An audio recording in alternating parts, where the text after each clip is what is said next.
I am Maria Paula Curado, leading with David Coney Work Package 8 of Communication and Headspace Study. Today we have an honor and have an interview with the director of the Cancer Epidemiology Unit of the University of Turin, Italy. Professor Lorenzo Ricciardi will be interviewed by the journalist Paolo Ivaldi from the same institution.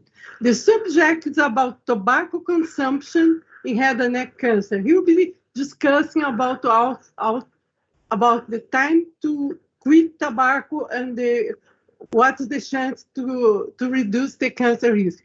Lorenzo Ricciardi è direttore dell'unità di epidemiologia dei tumori del Dipartimento di Scienze Mediche dell'Università di Torino e dell'azienda ospedaliera universitaria Città della Salute e della Scienza. È professore ordinario di statistica medica presso l'Università di Torino ed è responsabile del centro torinese dello studio europeo Headspace dedicato ai tumori della testa e del collo.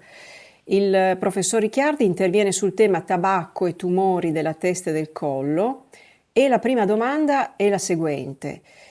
Qual è il ruolo del consumo di tabacco per i tumori della testa e del collo? Il fumo di tabacco è un importantissimo fattore di rischio per tutti i tumori della testa-collo, con una relazione più forte per i tumori della laringe e dell'ipofaringe e un po' meno forte per i tumori del cavo orale e dell'orofaringe.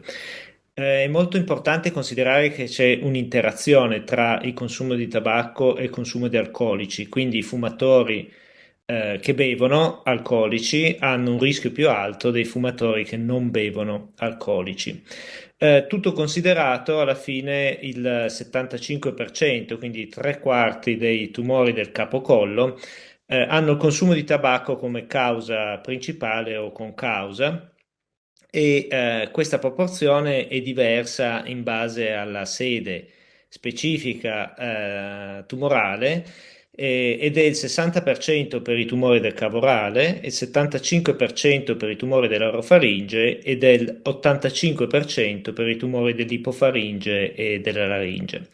Queste proporzioni indicano che si sarebbe potuto prevenire o ritardare l'insorgenza di molti dei tumori della testa-collo se si fosse evitato di consumare tabacco.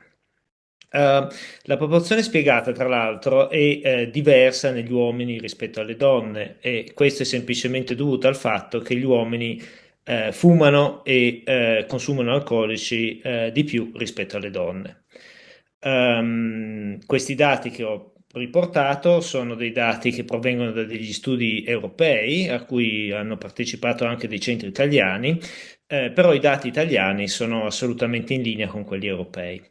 E qual è la relazione tra il numero di sigarette fumate al giorno e il rischio di insorgenza di un tumore della testa e del collo? Il rischio di tumore della testa-collo aumenta sia all'aumentare del numero di sigarette fumate al giorno, sia con l'aumentare del numero di anni dell'abitudine al fumo, quindi sia l'intensità sia la durata influenzano l'aumento del rischio.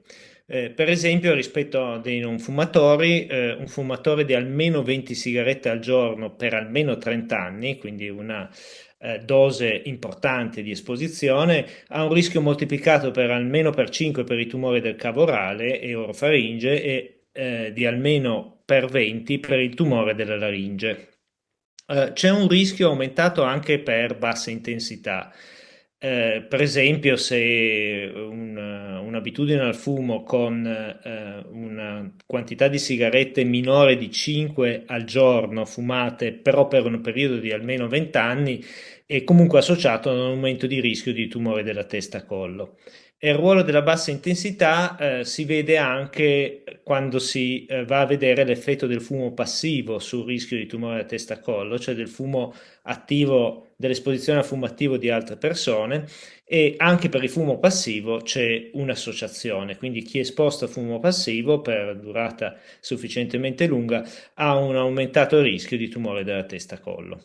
Come possiamo prevenire il rischio di ammalarci di un tumore della testa e del collo a causa del fumo? Allora, innanzitutto il miglior modo per prevenire il rischio è di non iniziare a fumare. In secondo luogo, quando nei fumatori la cosa più importante che si deve fare è smettere di fumare.